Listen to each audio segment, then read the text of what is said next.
dem ki jan mwenye.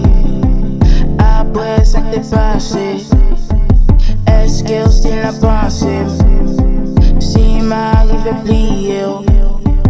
Nou te inseparab, pou nou e pat jam gen dat. Chak joun te kon ap wak ansan, men nan nou pa la pot. Imagine ou, si m'pak kon ki sa pou m'te fe, si m'te vibe ak le ou te bize kem. Di m'ki ka mwen, di m'ki ka mwen. Ouye ouye, bati Nike ou toujou nan kem. E m'vle akompli tou promes ke mwen te fe le ou te avek mwen. Ki dwa m'konya pou m'kouri al reme, pandan m'konnen ke ou pap mene. Sa bi fe male ou rete lwen, e m'konnen ke ou pa bien.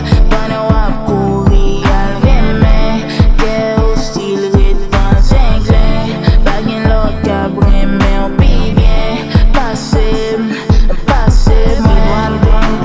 Ki dwa m'gen, ki dwa m'gen, ki dwa m'gen, ki dwa m'gen, ki dwa m'gen, ki dwa m'gen, ki dwa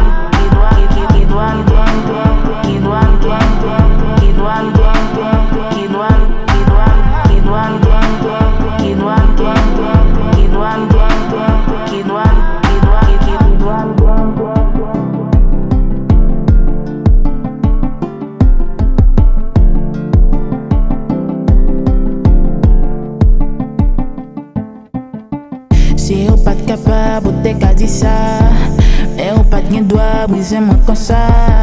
Daye ou konen jan mwenye deja, patak ka gen dwa fose ou reme mwen. Si m'pak kon ki sa pou m'te fe, si m'te vibe ak le ou te brise kem. Di m'ki ka mwen, di m'ki ka mwen.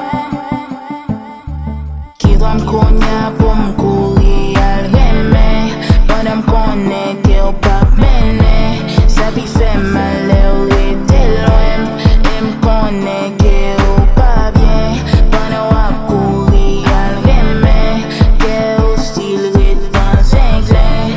Bagyen lot ka breme ou pi bien. Pase, pase mwen. Ki dwa m'gen, ki dwa m'gen, ki dwa m'gen, ki dwa m'gen, ki dwa m'gen, ki dwa m'gen, ki dwa m'gen, ki dwa